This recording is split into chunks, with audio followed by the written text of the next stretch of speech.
T'es débutant là, t'as 10 000 euros de côté, tu commences à faire du stock, t'es un abruti. Excuse-moi, tu es une dinde. Tu n'es pas fait pour le business. C'est parce que tu trembles, parce que tu te chies dessus. Tu te chies dessus, donc tu veux faire du stock. Parce que tu dis non, moi je ne veux pas être un méchant dropshipper. Tu te trompes. Assume. Dropshipping, full dropshipping.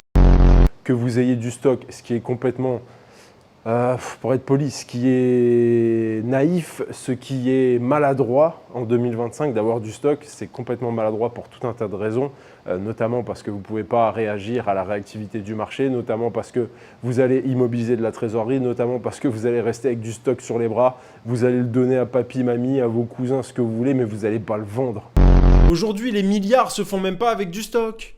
Les milliards se font avec des produits digitaux, à savoir des applications, des logiciels. Vous voulez aller prendre du stock pour avoir votre logo pourrave sur un bout de carton. Donc s'il vous plaît, à tous les férus de stock, au moins faites une phase de testing en dropshipping.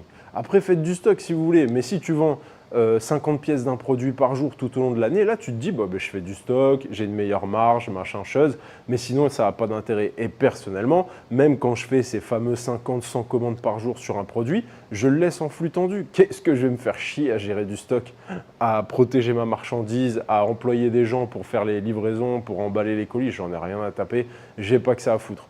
Même pour ceux qui sont pas d'accord avec tout ce que je dis, machin, prouvez-moi le contraire et donne des arguments, essaye, tu vas voir.